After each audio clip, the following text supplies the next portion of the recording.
Assalamualaikum warahmatullahi wabarakatuh. Innal hamdalillah nahmaduhu wa nasta'inuhu wa nastaghfiruh wa na'udzu billahi min syururi anfusina wa min sayyiati a'malina. May yahdihillahu fala mudhillalah wa may yudlil fala hadiyalah. Wa asyhadu an la ilaha illallah wahdahu la syarikalah wa asyhadu anna Muhammadan abduhu wa rasuluh. Allahumma shalli wa sallim wa barik ala nabiyyina Muhammad wa ala alihi wa ashabihi wa man tabi'ahum bi ihsanin ila yaumiddin amma ba'du. Alhamdulillah, ikhwatal Islam, ma'asyiral ikhwa wal akhwat fid din rahimakumullah. Kaum muslimin, para pemerhati Roja TV dan Radio Roja dimanapun antum berada, juga para pendengar setia Radio Roja Kendari di frekuensi 95.1 FM rahimakumullah. Alhamdulillah, kita bersyukur kepada Allah Subhanahu wa taala atas semua limpahan nikmat dan karunia-Nya. Di pagi hari yang berbahagia ini kita dipertemukan kembali di dalam majelis ilmu yang mulia, di dalam lanjutan kajian kita membahas kitab yang sangat bermanfaat, Al-Ilmu Fadluhu wa Syarafuhu. Ya, pembahasan tentang ilmu, keutamaan dan kemuliaannya, yang merupakan petikan dari kitab asal Miftahu Daris Sa'adah, buah karya dari Al-Imam Al-Allamah Abu Abdullah Ibnu Qayyim al-Jauziyah rahimahullahu ta'ala. Ya, saat ini kita sudah sampai di segi keutamaan ilmu yang ke al-wajhul tsalits wal khamsun, yang ke-53.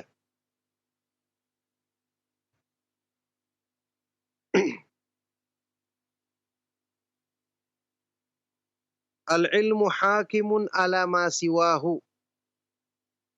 Ilmu itu merupakan hakim pemutus bagi yang lainnya. Jadi apa saja yang berhubungan dengan masalah keutamaan misalnya, atau boleh tidaknya sesuatu dilakukan, halal dan haramnya, pemutusnya apa? Ilmu. Dalil yang memutuskannya. Ini menunjukkan keutamaan dan kemuliaan ilmu karena dia menjadi hakim pemutus hukum dari segala sesuatu. Baik.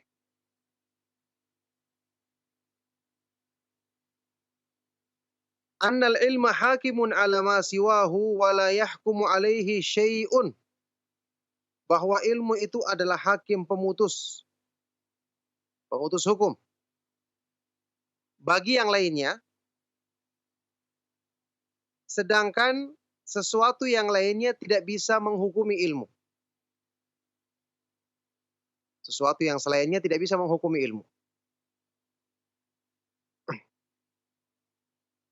Fakullu syai'in ukhtulifa fi wujudihi wa adamihi wa sihhatihi wa fasadihi wa manfaatihi wa madarratihi wa rujhanihi wa nuqsanihi wa kamalihi wa naqsihi wa madhihi wa dhammihi wa martabatihi fil khairi wa jaudatihi wa rada'atihi wa qurbihi wa bu'dihi wa ifdha'ihi ila matlubi kadha wa adami ifdha'ihi wa husulil maqsudi bihi wa adami husulihi ila sairil jihatil ma'lumati fa innal ilma hakimun ala dhalika kullih. Segala sesuatu, ya, maka segala sesuatu yang diperselisihkan tentang ada atau tidak adanya, benar atau salahnya, manfaat atau kerusakannya, kekuatan atau kelemahannya, sempurna atau kurangnya, pujian atau celaannya, kedudukannya dalam kebaikan, kualitasnya atau keburukannya, dekat atau jauhnya, apakah dia bisa membawa kepada tujuan tertentu atau tidak. Semua hal-hal ini, ya, maka ilmulah yang akan menentukan, yang akan memberikan hakim pemutus hukum atas semua itu. Jadi dalam urusan agama, dalam urusan jual beli, dalam urusan yang berhubungan dengan hukum, Semua ilmu yang menjadi pemutus. Fa idza hakamal ilmu inqata'an niza'u wa wajabal ittiba'u. Maka jika ilmu telah menghukumi, selesailah semua perselisihan, ya, dan wajib untuk mengikuti keputusan ilmu. Makanya orang yang berilmu itu ditaati oleh manusia lebih daripada ketaatan mereka terhadap orang yang punya mungkin kekuatan fisik atau kekuatan senjata. Ya, bisa saja orang itu misalnya taat pada penguasa karena kekuatan atau senjata yang dimiliki. Tapi ketika di belakang, apakah dia tetap taat? Bisa jadi dia maki-maki. Dia akan mencelanya. Tapi kalau orang yang berilmu, ditaati di depannya dan di belakang didoakan. Ya, inilah bedanya kekuatan ilmu dalam menundukkan hati dengan dibandingkan kekuatan misalnya harta. Kata sebagian dari ulama salaf ketika membandingkan hal ini, mereka mengatakan mata khuzanul amwali wa hum ahya wal ulama'u bakuna ma baqiya dahru.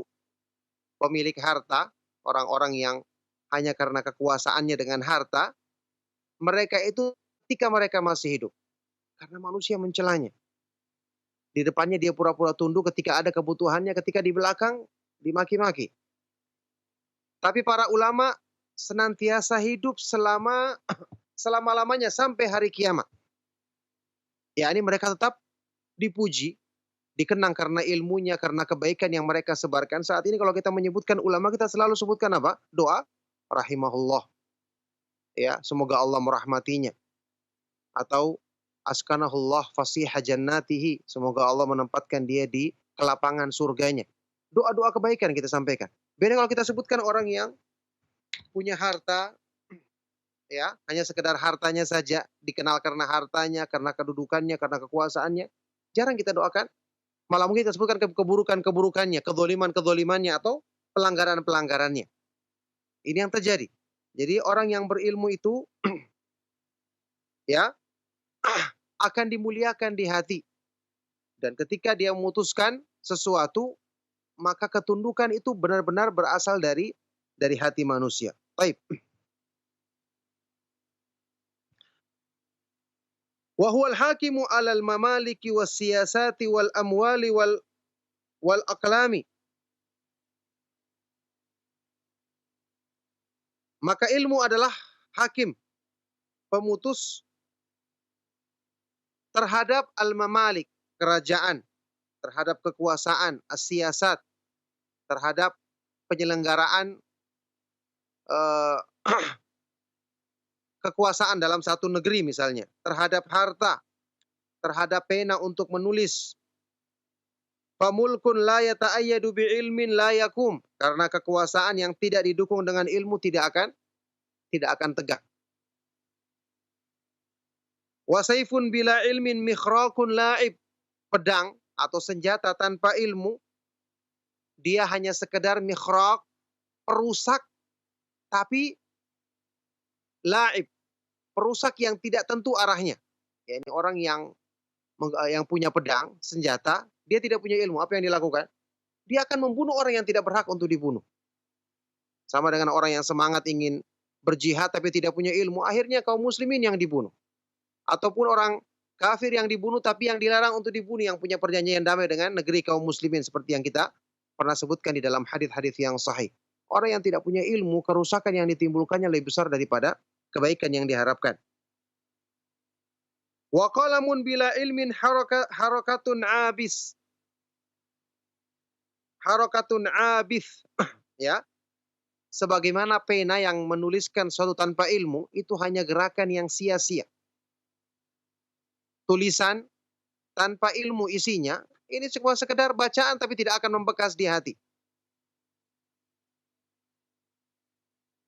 Wal ilmu musallitun hakimun ala dzalika kullihi wa la yahkumu syai'un min dzalika 'alal ilmi. Maka ilmu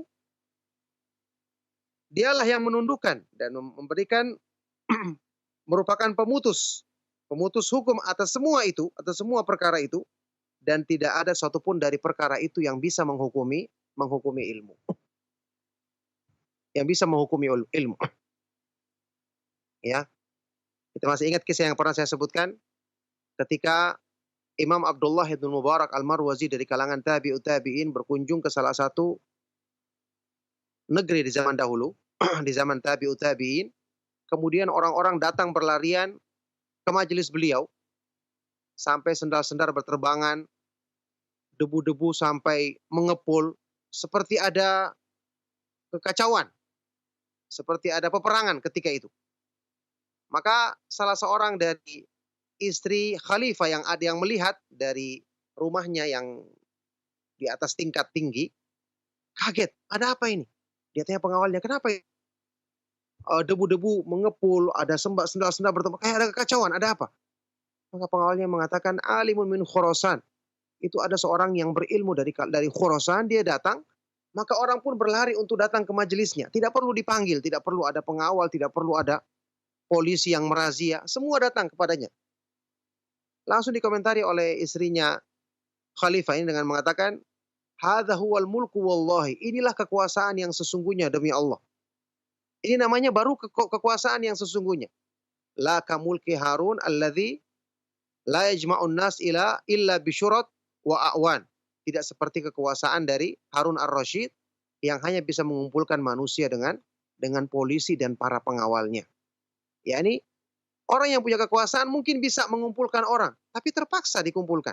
Kalaupun kumpul sambil malas-malasan, hanya kelihatannya baik, tapi ketika di belakang tidak akan lagi dia laksanakan hal tersebut. Tapi kalau orang yang berilmu ketika datang, orang berkumpul dari hatinya datang. Malah mereka berlomba-lomba. Itulah kekuasaan yang sesungguhnya karena bisa menundukkan hati manusia. Nah, taib. Di sini Ibnu Qayyim rahimahullah taala kemudian mencontohkan. Ya. Wa qad ikhtulifa fi tafdhili midadil ulama'i ala dami syuhada'i wa aksihi.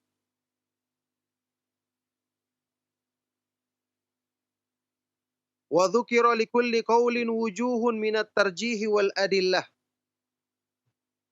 Ada perbedaan pendapat di kalangan para ulama tentang dua amal besar dalam Islam.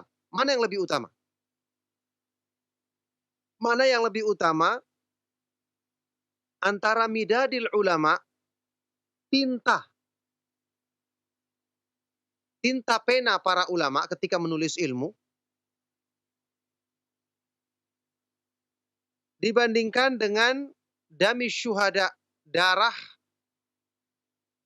pejuang Islam, orang yang berjihad di jalan Allah yang mengalir. Darah yang mengalir dari orang yang mati syahid. Mana yang lebih utama? Apakah tinta pena para ulama ketika menuliskan ilmu atau darah orang yang mati syahid di jalan Allah Subhanahu wa taala ketika berperang di jalan Allah Subhanahu wa taala? Wa dzukira likulli qaulin wujuhun minat tarjihi wal adillah. Dan masing-masing pendapat ya menyebutkan segi-segi atau dalil yang menguatkan pendapatnya. Ada yang mengatakan lebih utama tetesan darahnya orang yang berjuang di jalan Allah. Ada yang mengatakan tidak. Tetesan tinta yang digunakan untuk menulis ilmu lebih utama. Baik, makanya kita akan lihat nanti para sahabat radhiyallahu taala anhum ajma'in adalah orang-orang yang mengumpulkan semua keutamaan ini. Mereka berjihad di jalan Allah, berperang, membela Rasulullah SAW, membela Islam. Kemudian mereka juga adalah orang yang rajin menuntut ilmu, mendengarkan hadis-hadis Rasulullah SAW, kemudian menyebarkannya. Baik.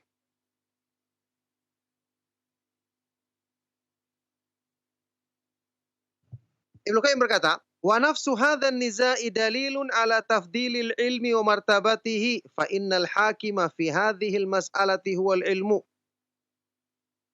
fihi wa ilaihi wa indahu yaqa'u at-tahakum wa at-takhasum wal mufaddalu minhuma man hukima lahu bil fadl. Kata beliau sebelum menjawab pertanyaan ini, beliau mengatakan, perbedaan pendapat ini sendiri merupakan dalil tentang keutamaan dan kedudukan ilmu. Kenapa? Karena hakim, pemutus hukum dalam masalah ini adalah ilmu sendiri. Waktu kita bicarakan mana yang lebih utama antara darahnya orang yang mati syahid ketika berperang di jalan Allah dengan tetesan tinta ulama ketika menulis ilmu, apa yang menjadi pemutusnya? Pasti ilmu, harus dalil yang menentukan. Ya, karena yang menentukan, memutuskan hukum dalam masalah ini adalah ilmu itu sendiri. Maka pada ilmulah dan kepada ilmulah terjadi perdebatan dan penentuan hukum, dan yang akan diutamakan adalah apa yang dihukumi oleh ilmu, bahwa itu lebih utama. Sementara yang dibahas ini adalah juga ilmu. Maka di sini ada pertanyaan, fa in qila fa kaifa yuqbalu hukmuhu li nafsihi? Kalau ada yang bertanya, bagaimana bisa diterima hukumnya padahal dia menghukumi dirinya sendiri? Ini kan pembahasan masalah lebih utama mana, ilmu yang ditulis atau orang yang berjihad di jalan Allah kemudian mati di jalan Allah sebagai syahid. Berarti kan ilmu yang dihukumi di sini. Maka bagaimana mungkin ilmu bisa menghukumi dirinya sendiri? Kila jawabannya, wa hadza aidan dalilun ala tafdilihi wa uluwi martabatihi wa syarafihi fa innal hakima innama lam yasug an yahkuma li nafsihi li ajli madhannati tuhmati wal ilmu la talhaquhu tuhmatun fi hukmihi li nafsihi fa innahu idza hakama haka bima tashhadul uqulu wan nadharu bi sihhatihi wa talaqqahu bil qabuli wa yastahilu hukmuhu li tuhmatin fa innahu idza hakama biha in azala an martabatihi wa hatta an darajatihi fa huwa syahidu al muzakki al muaddil wal hakimu alladhi la yajuzu lahu la yajuru wa la yu'zal. Kata beliau, ini juga merupakan dalil yang menunjukkan keutamaan ilmu, tingginya kedudukan dan kemuliaannya. Kenapa? Ya. Seorang hakim misalnya, kata beliau, dia tidak boleh misalnya menghukumi dirinya sendiri. Ada orang yang kedudukannya sebagai hakim atau qadhi dalam Islam. Ternyata perkara yang terjadi pada dirinya sendiri. Kira-kira boleh nggak dia jadi hakim? Tidak boleh kan? Karena yang dibahas dirinya sendiri. Kenapa tidak boleh? Karena madhinnatu tuhmah, ada peluang untuk dia akan membela dirinya, iya kan? Namanya juga dia menghukumi dirinya sendiri atau keluarganya misalnya, kan tidak boleh. Karena pasti ada kecenderungan untuk membela keluarganya. Ada tuhmah di situ, ada kecurigaan padanya. Sedangkan ilmu tidak bisa dicurigai dalam hukumnya meskipun kepada dirinya sendiri. Karena dia ketika menghukumi, maka dia menghukumi dengan sesuatu yang dipersaksikan oleh akal dan pandangan manusia tentang kebenarannya. Akal akan menerimanya. Maka mustahil dia memberikan hukum yang dicurigai. Karena kalau dia memberikan hukum dengan sesuatu yang mencurigakan, itu akan merendahkan kedudukannya. Akan menurunkan derajatnya. Maka ilmu adalah asyahid, saksi, sekaligus muzaki, ya, sekaligus pemberi rekomendasi, dan dia sekaligus adalah penentu hukum yang tidak mungkin berlaku zalim atau berlaku curang dalam hukumnya. Ini sekarang sedang membahas masalah ilmu. Jadi ilmu seperti itu keadaannya. Nah, disinilah seseorang itu ketika dia belajar ilmu agama, karena selama ilmu yang dipelajarinya benar, ya tentu dengan taufik dari Allah Subhanahu wa taala, itu dengan izin Allah akan menjadi sebab yang akan meluruskan akhlaknya. Tadi kan kita bahas ilmu itu tidak akan mungkin menyeleweng. Ilmu itu tidak akan mungkin menyimpang. Bahkan tidak mungkin ada tuhmah atau kecurigaan atau tuduhan padanya. Berarti orang yang belajar ilmu agama dengan benar, dengan niat yang benar, dia selalu berdoa kepada Allah, maka dengan sebab itu akan kekurangan yang ada pada dirinya. Coba antum nanti ketika belajar agama, lihat. Yang tadinya kita malas melaksanakan ibadah, lama-kelamaan jadi rajin. Contoh saja sederhana. Salat 5 waktu, tadinya kita laksanakan mungkin terlambat atau mungkin tunda-tunda waktu, ya. Ketika kita belajar, oh ternyata keutamaannya salat di awal waktu seperti ini. Ternyata menurut pendapat yang terkuat hukumnya wajib. Ternyata manfaatnya seperti ini. Lama-kelamaan kita terbiasa. Bahkan kalau kita terlambat kita merasa berat. Salat sunnah juga seperti itu. Yang tadinya belum kita laksanakan, lama-lama kita laksanakan. Perbaikan dari bacaan Al-Quran kita. Yang tadinya kita bacanya ya banyak salahnya, lama-lama kita benahi. Ilmu akan meluruskan kita dari dalam diri kita. Karena ilmu itu menundukkan hati manusia. Makanya ilmu akan memperbaiki diri sampai dalam masalah yang berhubungan dengan amal-amal yang besar. Ya, beberapa kali dalam kajian saya menukilkan pernyataan dari Imam Ibnul Mubarak yang mengatakan, Imam Ad-Daraqutni yang mengatakan, talabnal ilma li ghairillah fa aba ayyakuna illa lillah. Kami dulu menuntut ilmu bukan karena Allah. Ini niatnya masih banyak yang menyimpang. Ya, tapi ilmu itu enggan kecuali membawa kami kepada ikhlas kepada Allah. Jadi ilmu yang membawa mereka. Jadi ilmu itu punya kekuatan untuk menundukkan hati dan mengarahkan hati kepada kebaikan. Nah, makanya ilmu dia tidak bisa dibelok-belokkan. Dia justru akan membawa kita untuk lurus. Kecuali orang yang belajar ilmu tidak benar, orang yang memang ingin menyeleweng dalam niatnya dengan ilmu yang dipelajarinya, maka ilmu dalam hal seperti ini akan meninggalkannya. Kemanfaatan ilmu akan berpaling darinya. Inilah yang saya katakan tadi, kita harus selalu berdoa kepada Allah meminta ilmu yang bermanfaat. Minta agar dijaga dari hal-hal yang menyimpangkan manusia dari kemanfaatan ilmu. Baik. Sekarang pembahasan yang tadi. Ya. Fa in qila, kalau ada yang bertanya kembali, famadha hukmuhu fi hadhil mas'alati allati dzakartumuha? Kalau begitu apa hukumnya ilmu tentang masalah yang kamu sebutkan tadi? Ya, ini masalah apa? Mana yang lebih utama?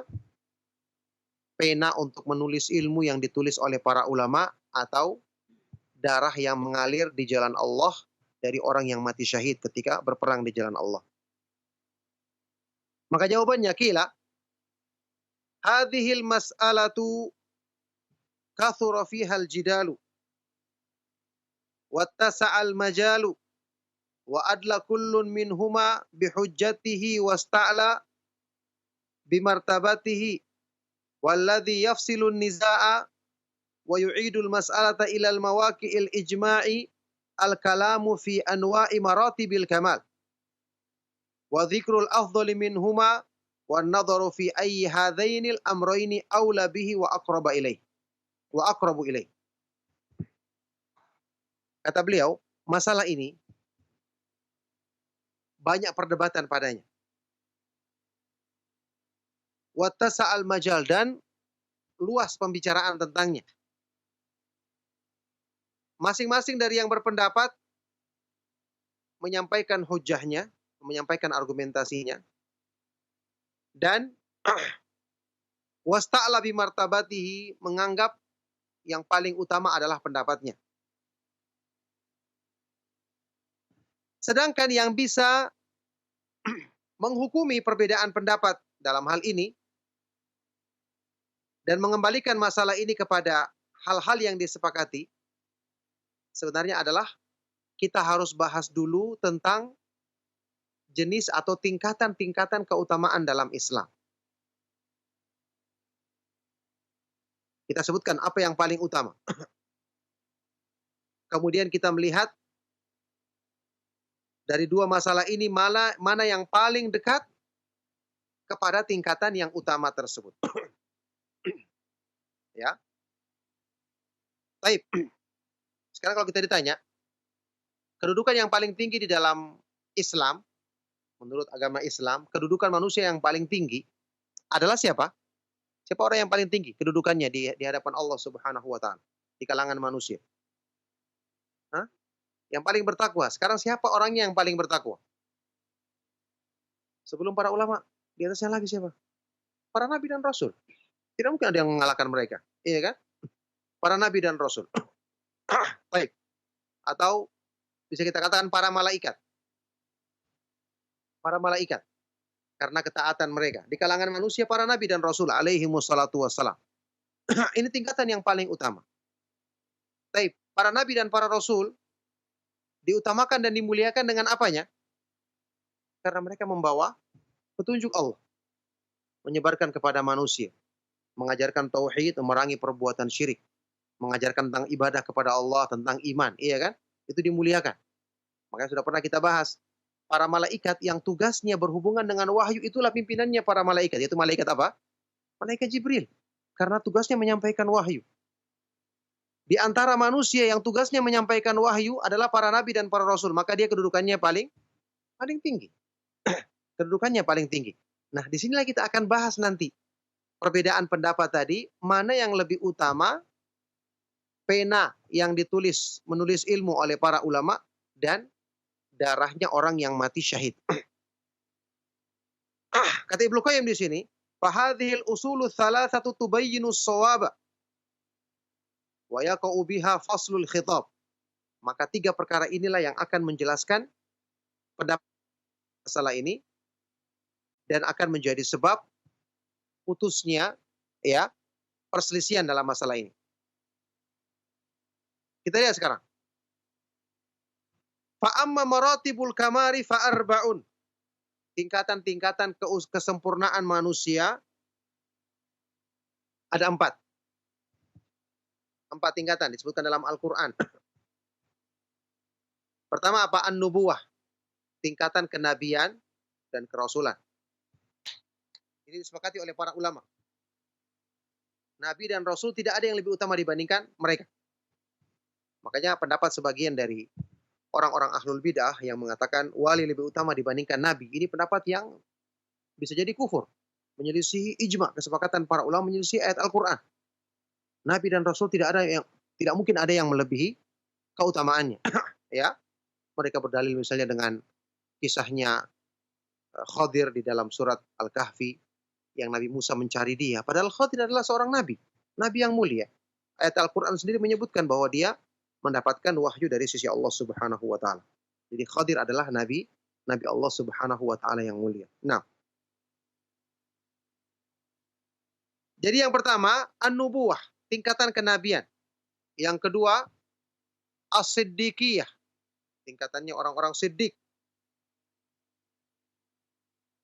Siddiq itu diambil dari kata-kata as-sidq, jujur. Ya, ini benar. Dia benar dalam imannya, benar dalam ucapan dan perbuatannya, benar dalam ketakwaannya, keikhlasannya, itu namanya siddiq.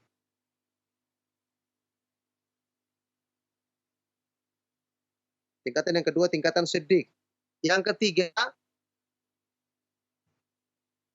tingkatan asy-syahadah.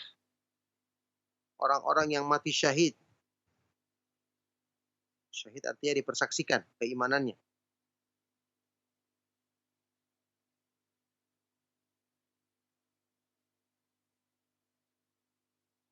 Yang keempat, tingkatan al-wilayah. Al-wilayah ini wali. Ya, orang-orang yang dicintai oleh Allah, orang-orang yang soleh. Ya, semuanya orang yang soleh, tapi kesolehan kan juga bertingkat-tingkat begitu.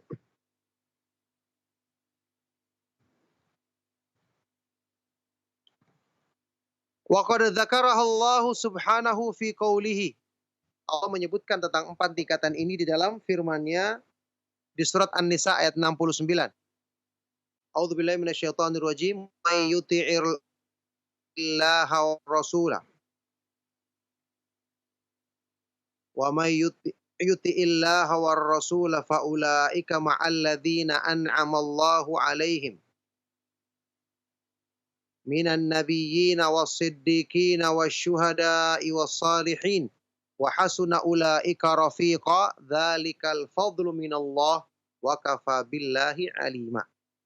An-Nisa ayat 69 ini adalah tafsir dari surat Al-Fatihah. Siratal ladzina an'amta 'alaihim, ya. Tunjukkanlah kepada kami jalan yang lurus, yaitu jalannya orang-orang yang telah Engkau beri nikmat kepada mereka. Siapa yang Allah beri nikmat? Yaitu para nabi, orang-orang yang siddiq, orang-orang yang mati syahid, dan orang-orang yang saleh yang disebutkan di ayat ini. Jadi, wa may yuti'illaha war rasulah, dan barang siapa yang taat kepada Allah dan Rasulnya, maka mereka itu akan dikumpulkan bersama orang-orang yang telah Allah berikan nikmat kepada mereka. Allah sempurnakan nikmatnya bagi mereka, yaitu dari kalangan para nabi, para siddiq,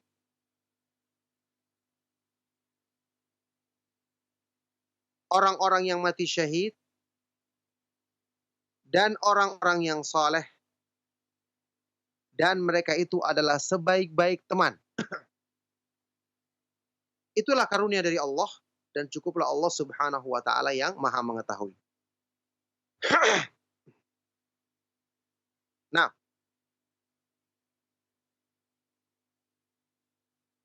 Ibnu Qayyim menjelaskan, wa dzakara ta'ala haula'il arba'a fi suratil Hadid. Wa dzakara ta'ala al-imana bihi wa bi rasulihi thumma nadabal mu'minina ila an takhsha'a qulubuhum li kitabihi wa wahyihi. Thumma dzakara maratibal khalaiqi syaqiyihim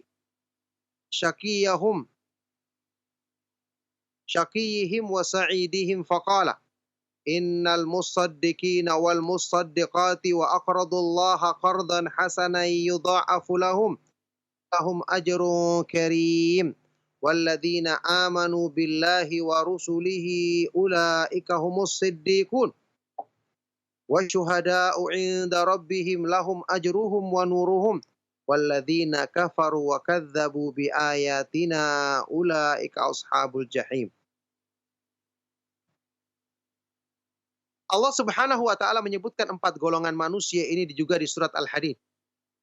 Surat Al-Hadid ayat ke-18 sampai 19.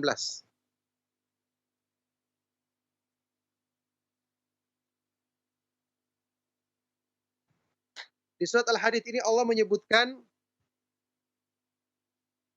pertama tentang keimanan kepada Allah dan kepada Rasul-Nya.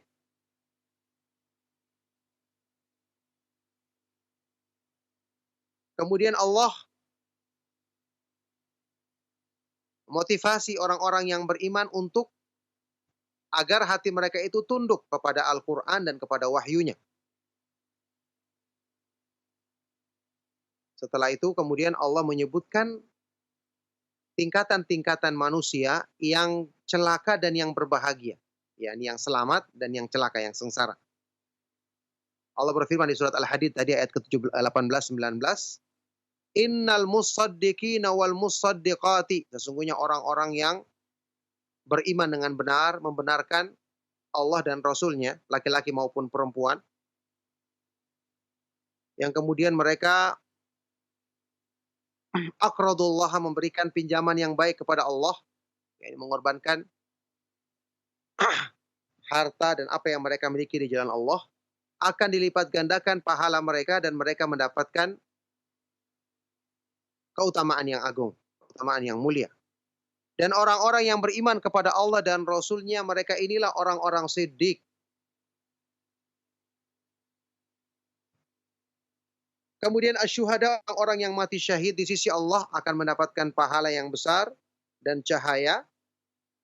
Sedangkan orang-orang yang kafir dan mendustakan ayat-ayat kami, mereka adalah penghuni neraka yang menyala-nyala. Wa dzakarul munafiqina qabla dzalika, dan Allah menyebutkan orang-orang munafik sebelum itu, sebelum ayat ini. Jadi kesimpulannya apa kata Ibnu Qayyim? Wal maksud annahu dzakara fiha maratibal arba'ah. Kesimpulannya di ayat ini juga Allah menyebutkan 4 tingkatan manusia tadi. Itu apa? Pertama Nabi dan Rasul, ar-risalah. Yang kedua apa? As-siddiqiyah, orang-orang yang siddiq.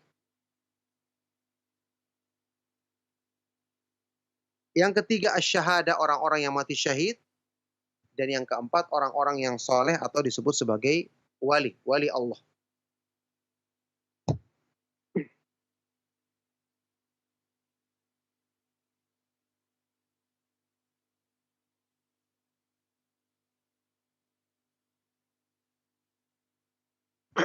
Baik. Sekarang kita lihat. Fa'a'la hadhil maratibi an-nubuwatu war risalah. Maka tingkatan yang paling tinggi di antara 4 tadi adalah apa? Tingkat apa? Nabi dan Rasul.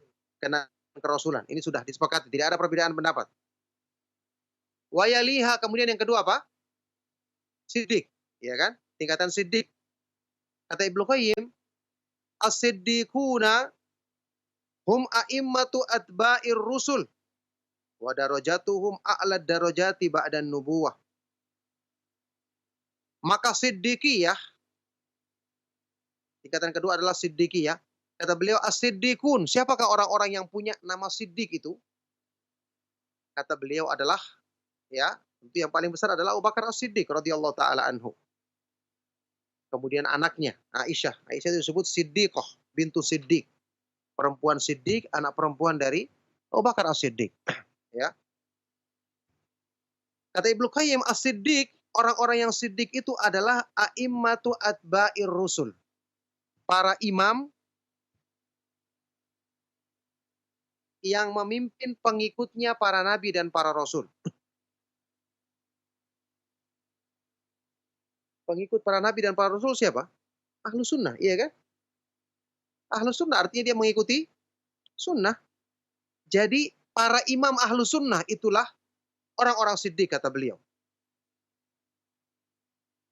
Para imam ahlu sunnah. Dari kalangan sahabat tentu yang pertama, kemudian tabi'in, tabi'ut tabi'in, dan para ulama yang setia membela sunnah Rasulullah SAW sampai di akhir zaman. Jadi kalau kita ditanya, siapa itu siddiq? Para imam yang memimpin pengikut para rasul. Imam Bukhari, karena penulis kitab Sahih Bukhari, kitab yang paling sahih setelah Al-Quran. Kemudian Imam Muslim, kemudian Syekhul Islam Ibnu Taimiyah, Imam Ibnu Qayyim, sebelumnya Imam Syafi'i, Imam Ahmad bin Hambal, Imam Malik bin Anas, Imam Abu Hanifah, sebelumnya lagi Imam Abdullah ibnu Mubarak, kemudian Sufyan Ats-Tsauri, Sufyan ibnu Uyainah, ya, sebelumnya lagi Imam Muhammad ibnu Sirin, Al-Hasan Al-Basri, Said ibnu Musayyib, dan yang lainnya. Itu para imam yang mereka ini yang pantas kita sebut sebagai a'immatu atba'ir rusul, para imam yang memimpin pengikutnya para rasul, para imam yang merupakan pimpinan ahlu sunnah wal jamaah. Kedudukan mereka adalah kedudukan yang paling tinggi setelah tingkatan para nabi. Kata Ibnu Qayyim, jadi fa in jara qalamul alimi bisiddiqiyati wasala midaduhu biha kana afdala min ad-dami syahidil ladzi lam yalhaqhu fi rutbati siddiqiyah. Dia menggerakkan penanya menulis ilmu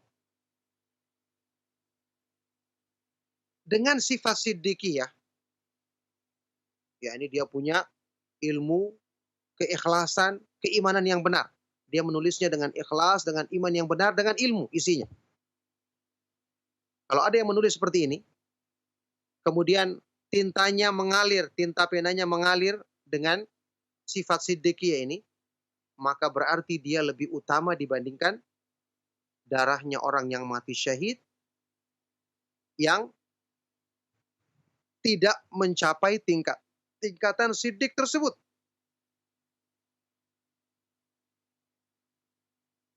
Tapi bisa jadi sebaliknya.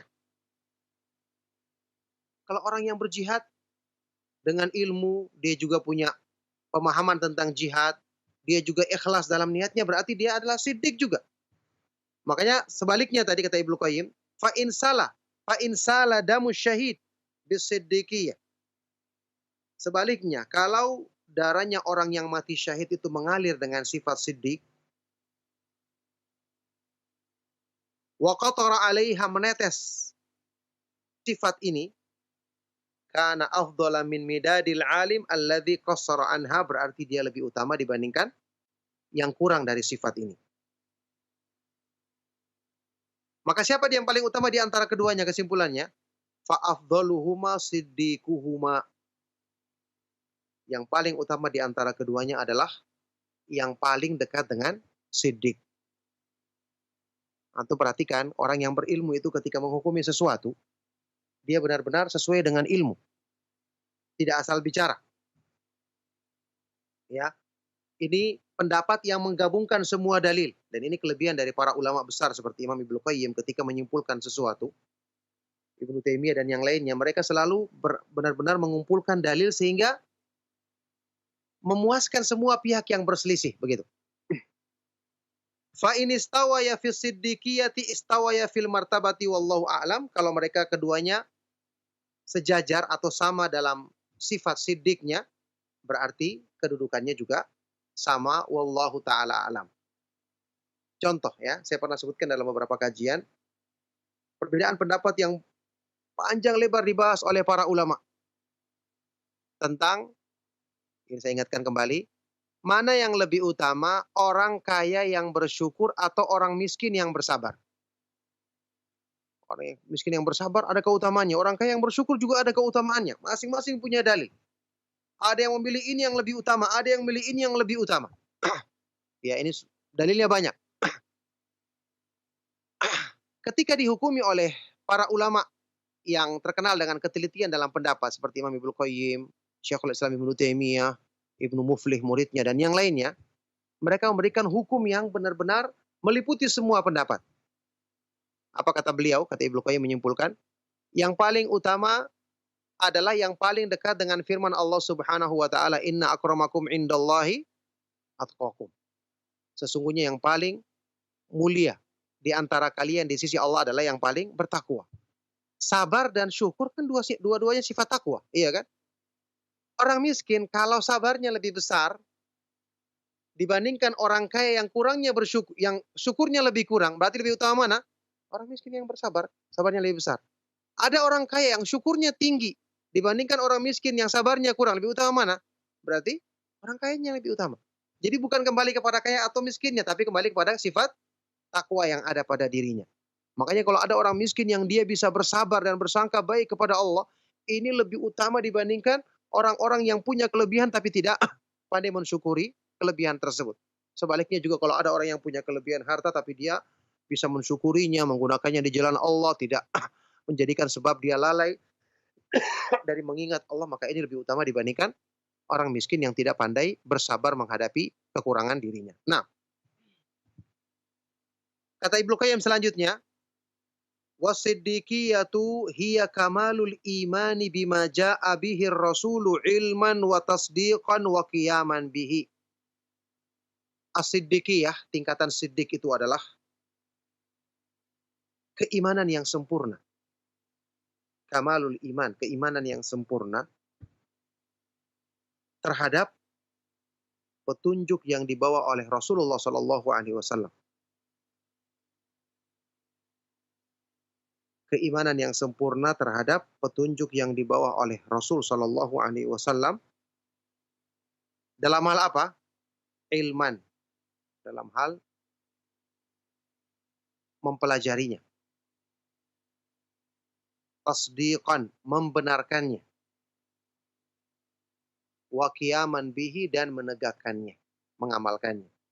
Jadi kita pelajari, kita yakini, kita amalkan, ini yang akan membawa kita kepada tingkatan siddiq.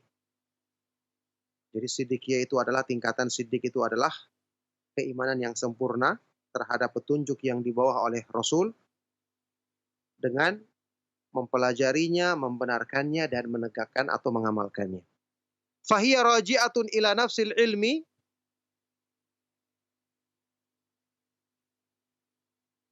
maka berarti siddiqiyah ini juga kembali kepada ilmu tadi. Keutamaan ini, keutamaan tingkatan ini kembali kepada ilmu.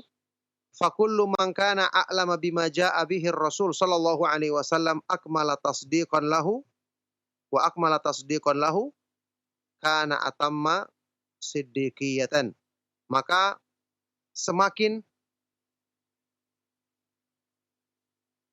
seseorang itu, setiap orang yang keilmuannya lebih tinggi, keilmuannya tentang petunjuk yang dibawa oleh para Rasul lebih tinggi dan lebih sempurna dalam membenarkannya, berarti dia siddiqnya lebih kuat juga.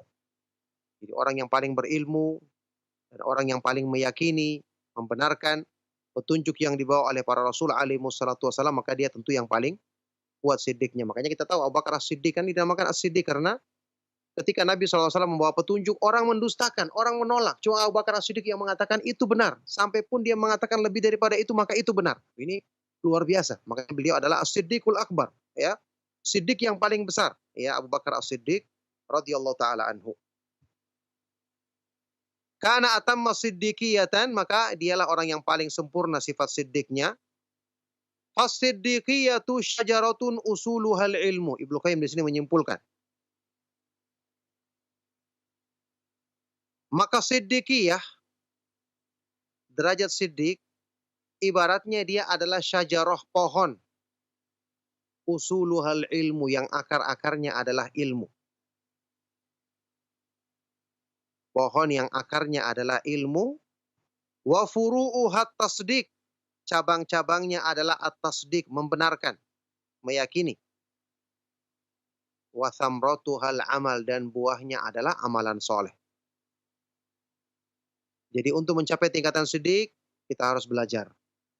Mengkaji Al-Quran dan Sunnah. Kemudian kita yakini. Semakin kita belajar, semakin kita yakini, kita makin pahami keindahan Islam. Ya, jadi pohon yang akarnya adalah ilmu, cabang-cabangnya adalah at-tasdiq, membenarkan atau meyakini, dan buahnya adalah amalan soleh.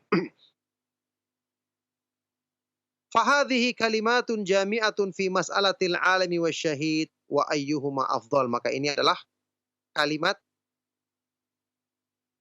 yang menghimpun pembahasan masalah tadi, orang yang berilmu atau orang yang mati syahid, mana yang lebih utama di antara keduanya. Baik, alhamdulillah selesai segi yang ke-53 dan cukup sampai di sini insyaallah kajian kita di pagi hari ini, semoga bermanfaat dan menjadi sebab kebaikan bagi kita semua. Masih ada waktu bagi antum yang ingin bertanya, ya. Para pemerhati Roja TV dan Radio Roja yang ingin bertanya, saya persilakan. Sallallahu wasallam barak ala nabiyina Muhammad wa ala alihi wa sahbihi wa man tabi'ahum bi ihsanin ila yaumiddin walhamdulillahi rabbil alamin. Nah, Ustaz, jazakallah khairan, barakallahu fik atas materi yang disampaikan di kesempatan pagi hari ini. Dan ikhwatal Islam, a'azani Allah wa iyyakum. Untuk berikutnya kami buka sesi interaktif soal jawab. Bagi Anda yang ingin bertanya, Anda bisa menghubungi kami. Ya, silakan. Halo, Assalamualaikum Ustaz. Waalaikumsalam warahmatullahi wabarakatuh. Dengan siapa Ibu dan berada di mana? Dengan Ummu Abdurrahman, Tangerang Ustaz. Ya, silakan Ummu Abdurrahman. Ini Ustaz, apakah kita diperbolehkan memperbanyak salawat pendek lafadznya seperti ini Pak Ustaz? Allahumma sholli wa sallim ala nabiyina Muhammad. Apakah lafadz salawat seperti itu diperbolehkan apa tidak ya Ustaz? Ya, terima kasih Ummu Abdurrahman. Penjelasannya Ustaz ya. Ya. Assalamualaikum. Waalaikumsalam warahmatullahi wabarakatuh. Kepada Ustaz kami telah menjawab. Silakan Ustaz. Pertanyaan bermanfaat sekali dari siapa tadi? Ummu Abdurrahman yang ada di Tangerang, ya. Semoga Allah Subhanahu wa taala senantiasa melimpahkan kebaikan kepada beliau, kepada keluarga dan kepada kita semua. Ya, bentuk salawat seperti itu ya diperbolehkan. Itu salawat yang ringkas ya, diperbolehkan. Allahumma shalli wa sallim ala nabiyyina Muhammad, atau Allahumma shalli wa sallim wa barik ala nabiyyina Muhammad juga bisa. Itu diperbolehkan salawat yang seperti itu. Tentu kalau kita baca salawat yang lengkap seperti yang kita baca dalam tahiyat kita, itu lebih bagus lagi, lebih utama. Itu salawat yang Ibrahimiyah itu ya. Itu lebih utama lagi, lebih lengkap. Tapi yang tadi, yang dibacakan tadi sudah termasuk salawat yang mencukupi. Nah, Ustaz, jazakallah khairan, barakallahu fik atas jawaban yang telah sampaikan Ustaz. Dan untuk Ibu yang bertanya tadi, Ummu Abdurrahman, mudah-mudahan dapat difahami dengan benar. Khotul Islam, azani Allah wa iyyakum. Masih kita buka sesi interaktif soal jawab dan kembali kami angkat pertanyaan dari telepon. Ya, silakan. Halo, Assalamualaikum. Waalaikumsalam warahmatullahi wabarakatuh. Dengan siapa Bapak dan berada di mana? Dari Pak Samsul di Lampung. Pak Samsul di Lampung. Silakan Pak Samsul pertanyaannya. Iya. Makasih. Saya mau tanya masalah sholat Jumat. Di tempat saya azannya 2 kali. Ya. Azan pertama rata-rata orang sholat sunnah. Nah, yang mau saya tanya sholat sunnah apa itu? Apakah ada sholat sunnah qobliyah Jumat? Pertanyaan kedua, pada saat khotib mau mengakhiri khotbahnya, itu ada doa. Khotibnya baca doa, apa kita mengaminkan gitu? Baik. Dengan cara mengangkat tangan atau hanya dengan dalam hati? Mohon penjelasannya Pak Ustaz. Ya. Terima kasih. Assalamualaikum warahmatullahi wabarakatuh. Waalaikumsalam warahmatullahi wabarakatuh. Terima kasih Pak Samsul, dan kepada Ustaz kami persilakan. Silakan Ustaz. Baik, pertanyaan bermanfaat dari Pak Syamsul ya. Semoga Allah Subhanahu wa taala senantiasa melimpahkan kebaikan kepada beliau dan juga kepada kita semua. Ya, tentang azan 2 kali tadi. Pertama, azan di zaman Rasulullah Shallallahu Alaihi Wasallam kemudian di zamannya Abu Bakar As-Siddiq, zaman Umar Ibn Khattab, itu cuma sekali saja. Ketika adzan, kemudian khatibnya naik mimbar ya. Ketika khatib naik mimbar, kemudian dikumandangkan adzan begitu ya. Ketika salat Jumat, cuma sekali saja. Itu adzan yang dilakukan oleh Rasulullah Shallallahu Alaihi Wasallam dan inilah yang sesuai dengan sunnah. Di zamannya Utsman ibnu Affan seperti yang disebutkan di dalam Sahih Bukhari, ketika dia melihat orang-orang di pasar lalai dengan waktu, maka beliau memerintahkan untuk dikumandangkan adzan di pasar supaya memperdengarkan orang yang di pasar bahwa sebentar lagi salat Jumat supaya mereka bersiap-siap. Sehingga jaraknya memang agak lama antara adzan pertama dan adzan yang kedua yang dipraktekkan di zamannya Utsman ibnu Affan tersebut. Dan ini termasuk kata para ulama kalau kita praktekkan seperti ini termasuk bukanlah perkara yang salah karena ini juga tidak diingkari oleh para sahabat di zaman tersebut. Ya, di zaman yang Utsman bin Affan, para sahabat yang masih hidup tidak mengingkarinya. Baik. Sekarang ada pertanyaannya tadi, ada orang yang melaksanakan sholat di antara dua adzan tersebut. Apakah ada sholat qobliyah sebelum Jumat? Jawabannya tidak ada. Kalau untuk sholat qobliyah, sunnah qobliyah sebelum Jumatan, maka jawabannya tidak ada. Ini tidak ada sunnahnya sholat tadi. Kecuali kalau dia baru datang, kemudian dia melaksanakan sholat tahiyatul masjid, ya jelas. Itu ada sunnah, ada tuntunannya dalam sunnah Rasulullah SAW. Ada sholat yang banyak ditinggalkan kaum muslimin saat ini, termasuk sunnah yang banyak ditinggalkan, yaitu sholat 2 rakaat ketika orang datang ke masjid sampai imam naik mimbar. Ini tidak ada batasannya, itu sunnah dan disebutkan di dalam hadis yang sahih. Termasuk sunnah yang saat ini banyak ditinggalkan, banyak orang bahkan tidak mengetahuinya. Jadi ketika orang datang ke masjid, dia sholat sunnah, pertama tahiyatul masjid 2 rakaat, setelah itu dia sholat lagi 2 rakaat, bangkit lagi 2 rakaat, terus sampai imamnya naik mimbar. Itu ada sunnahnya. Adapun kalau yang diniatkan tadi sebagai qobliyah, maka tidak ada dalilnya seperti yang di dalam pertanyaan tadi. Nah, itu yang pertama. Yang kedua tadi apa? Nah, Ustaz, yang kedua tentang masalah ketika khatib membaca doa di akhir khutbah, apakah kita mengaminkan dengan mengangkat tangan atau cukup mengaminkan di dalam hati, Ustaz? Silakan, Ustaz. Ketika khatib berdoa, maka ini diperbolehkan. Dia berdoa karena kita ketahui termasuk ada pendapat yang termasuk kuat dalilnya tentang doa yang dikabulkan di hari Jumat. Ada yang mengatakan itu ketika khatib naik mimbar sampai dia turun. Maka ketika dia berdoa di akhirnya, ini sesuatu yang merupakan kesempatan memang untuk berdoa. Cuma makmumnya tidak boleh mengaminkan, tidak boleh mengangkat tangan. Ya. Karena dalilnya apa? Rasulullah Shallallahu Alaihi Wasallam saja melarang kita menegur orang yang bermain. Menegur orang itu nahi mungkar, melarang dari kemungkaran. Maka yang kedudukannya di bawah itu tidak boleh kita lakukan. Tidak, kita cukup mendengarkan saja. Tidak perlu kita aminkan, tidak perlu kita angkat tangan. Bahkan kalau ada yang datang mengucapkan salam, tidak kita jawab salamnya dalam kondisi kita sedang mendengarkan khutbah, karena kewajiban mendengarkan khutbah itu sangat tinggi sampai melarang orang yang berbuat salah saja kita dilarang. Saking pentingnya mendengarkan khutbah. Oleh karena itu tidak kita mengaminkan, tidak kita angkat tangan. Ini pendapat yang disampaikan oleh Syekh Al-Albani rahimahullah ta'ala. Nah, Ustaz, jazakallah khairan, barakallahu fik atas jawaban yang Antum sampaikan. Demikian jawaban untuk Pak Samsul di Lampung. Mudah-mudahan dapat difahami dengan baik dan benar. Amin khotal Islam azani Allah wa yakum. Masih kita angkat pertanyaan berikutnya. Bagi Anda yang ingin bertanya, dipersilakan. Assalamualaikum. Waalaikumsalam warahmatullahi wabarakatuh. Dengan siapa Bapak dan berada di mana? Ahmad di Tangerang. Pak Ahmad di Tangerang. Silakan Pak Ahmad.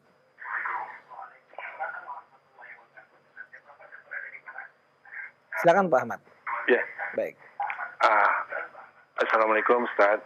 Waalaikumsalam.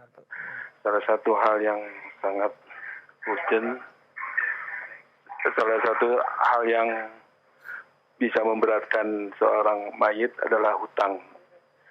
Nah, ini yang jadi pertanyaan. Apabila ada seorang yang berhutang kepada kita dan dia meninggal, apakah kita perlu memberitahukan kepada ahli warisnya bahwa hutang itu sudah kita ikhlaskan, atau tidak perlu kita kasih tahu, tapi dengan sendiri kita kepada Allah sudah bilang bahwa hutangnya sudah saya ikhlaskan. Ini mana yang lebih afdol? Karena apa harus ada pernyataan ke ahli warisnya gitu, Ustaz? Baik, terima kasih Pak Ahmad. Jazakallah khairan, Ustaz. Jazakallah khairan. Ya. Baik, terima kasih untuk Pak Ahmad atas pertanyaannya dan kepada Ustadz kami persilakan untuk menjawab. Silakan Ustadz. Yang bermanfaat dari Pak Ahmad ya. Semoga Allah Subhanahu wa taala senantiasa melimpahkan kebaikan kepada beliau dan kepada kita semua. Ya, apa yang disebutkan tadi itu benar, oleh karena itu harusnya orang yang berutang itu dia mencatat utangnya. Supaya nanti kalau ada apa-apa, ya mungkin dia tiba-tiba mendadak meninggal atau yang lainnya, maka ada catatan yang akan diurus oleh ahli warisnya. Kita sudah ketahui kan Al-Qur'an menyebutkan pembagian warisan itu mimba di wasiyati yusi biha audain. Jadi warisan dibagikan setelah wasiatnya ditunaikan atau utangnya dibayar dulu, baru dibagi harta warisannya. Makanya ini perlu kita sampaikan kepada keluarganya atau ahli warisnya. Ya harusnya dia punya catatan supaya kita dihubungi, supaya dibayar utangnya, atau kalau memang mereka lupa kita sampaikan karena ini kebaikan kita untuk mayat tersebut yang tentu dia sedang terkatung-katung ya sampai ditunaikan utangnya. Kita sampaikan kepada keluarganya kalau kita ingin dibayar maka harusnya mereka menyelesaikannya sebelum pembagian warisan. Kalau kita ingin ikhlaskan, maka tentu itu lebih utama, lebih afdol. Lebih utama karena dengan itu kita akan menjadikan hilang tanggungan si mayat tersebut. Cuman ya itu yang paling utama. Kalau kita mungkin ingin mendidik kepada keluarganya supaya mereka perhatian dalam masalah ini, siapa tahu utangnya bukan cuma sama kita saja. Ya perlu kita sampaikan kepada mereka dia punya utang dan sekalian kita sampaikan tolong diselesaikan dulu semua hal-hal yang berhubungan dengan utang piutangnya karena kasihan beliau yang meninggal ini nanti ya sampai utangnya ditunaikan. Jadi kita sekaligus nasihati mereka untuk mencari pihak-pihak lain karena mungkin utangnya bukan cuma sama kita saja. Adapun kemudian kalau misalnya kita mau ingin mengikhlaskannya, menganggapnya lunas, menghukuminya lunas, maka tentu ini lebih afdal dan lebih utama. Nah, barakallahu fiik. Wafik barakallah, jazakallah khair atas jawaban yang disampaikan Ustaz. Dan ikhwatal Islam azani Allah wa iyyakum, kita angkat pertanyaan terakhir di kesempatan pagi hari ini dan kepada Anda yang bertanya dipersilakan. Assalamualaikum Ustaz, Ana Abu Sa'ad di Tangerang Ustaz. Iya, silakan. Pertanyaannya, alhamdulillah dengan berkembangnya sunnah di Indonesia kita semakin banyak ilmu yang kita ketahui Ustaz. Pertanyaan Ana, apabila kita mengetahui suatu ilmu yang hukumnya sunnah, kita tidak istiqomah menjalankan ilmu-ilmu tersebut, apakah ada kerugian bagi kita Ustaz? Demikian, jazakallahu khairan, barakallahu fikum, assalamualaikum. Waalaikumsalam warahmatullahi wabarakatuh. Wafik barakallah wa jazakallahu khairan, dan kepada Ustaz kami persilakan menjawab. Silakan Ustaz. Pertanyaan dari Abu Sa'ad tadi kalau nggak salah di Tangerang ya. Semoga Allah Subhanahu wa taala senantiasa melimpahkan rahmatnya kepada beliau dan kepada kita semua. Ya, tadi pertanyaannya jika ada ilmu yang hukumnya sunnah. Di sini saya tadi jadi perjelas. Ya, apakah maksudnya hukumnya sunnah di sini mustahab, anjuran, atau maksudnya sunnah artinya dicontohkan oleh Rasulullah SAW, berarti bisa wajib hukumnya. Karena sunnah dalam pengertian apa yang dilakukan oleh Nabi SAW kan ada yang wajib, seperti salat 5 waktu juga sunnah, tapi hukumnya wajib. Atau mungkin sunnah menurut istilah ahli fikih, sunnah yang sinonimnya adalah istihbab atau anjuran. Ya, kalau sesuatu itu bersifat hukumnya mungkin maksudnya adalah sunnah, tidak wajib, hanya anjuran saja, tetap kita berusaha untuk melaksanakannya. Imam Ibnu Hajar Al-Asqalani dalam kitab Fathul Bari menukil pernyataan dari sebagian ulama yang menyebutkan dulu para ulama salaf ketika mereka mengerjakan sesuatu, mengamalkan kebaikan dalam Islam, mereka tidak membeda-bedakan antara yang wajib dan yang bersifat anjuran dalam semangat. Karena mereka mempertimbangkan ini adalah dicintai oleh Allah. Dicintai oleh Allah. Berarti mendekatkan diri kita kepada Allah. Nah, ketika para ulama membagi hukum satu masalah ini wajib, ini anjuran, itu bukan untuk membuat kita semangat yang wajib saja, yang anjuran ditinggalkan. Jelas tidak benar. Rasulullah SAW mengamalkannya dengan semangat, menganjurkannya. Bagaimana mungkin kita lantas mendapat anjuran kita malah meninggalkannya? Berarti kita tidak mengamalkan sesuai dengan turunnya anjuran tersebut. Oleh karena itu kita semangat melakukannya. Nah, perbedaan itu hanya cuma kepada konsekuensinya. Orang yang meninggalkan yang wajib sama yang meninggalkan anjuran tentu beda hukumnya. Kalau ini mungkin disuruh menggantinya, dia wajib membayarnya dan seterusnya. Kalau yang sunnah kan tidak sampai seperti itu. Itu tujuannya para ulama membaginya. Bukan untuk menjadikan kita semangat yang ini dan yang ini tidak semangat. Maka kerugiannya tentu sangat besar sekali. Orang yang terbiasa meninggalkan perkara yang sunnah, lama-kelamaan dia akan malas mengerjakan kebaikan. Tapi kalau dia selalu motivasi dirinya bahwa ini dicintai oleh Allah, mendekatkan dia kepada Allah Subhanahu wa taala, maka ya kita ingat hadis kursi yang sahih riwayat Imam Bukhari tentang seorang hamba yang mendapatkan predikat sebagai wali Allah. Kata Rasulullah sallallahu alaihi wasallam dalam hadis kursi ini, Allah Subhanahu wa taala berfirman, "Wa ma taqarraba ilayya 'abdi bi syai'in mimma aftaradtuhu 'alaihi, wa la yazalu 'abdi yataqarrabu ilayya bin nawafil hatta uhibbahu." Tidaklah seorang hamba mendekatkan diri kepadaku dengan satu amal yang lebih aku cintai daripada dia melaksanakan yang aku wajibkan. Yang wajib yang pertama. Kemudian senantiasa hambaku mendekatkan diri kepadaku dengan hal-hal yang aku anjurkan, yang sunnah tadi, sehingga aku pun mencintainya. Maka tidak akan bisa mencapai kecintaan Allah kecuali orang-orang yang menjaga amalan-amalan yang wajib, melaksanakan amalan yang sunnah, ini akan mencapai derajat kewalian yang sempurna di sisi Allah Subhanahu wa taala. Demikianlah ini pertanyaan yang terakhir dari perjumpaan kita, semoga bermanfaat untuk kebaikan dunia dan akhirat kita. Mohon maaf jika ada yang salah dan kurang. Kita akhiri. Sallallahu wasallam wa baraka ala nabiyina Muhammad wa ala alihi wa ashabihi wa man tabi'ahum bi ihsanin ila yaumiddin. Walhamdulillahi rabbil alamin. Subhanakallahumma wa bihamdika asyhadu an la ilaha illa anta astaghfiruka wa atubu ilaik. Wassalamualaikum warahmatullahi wabarakatuh.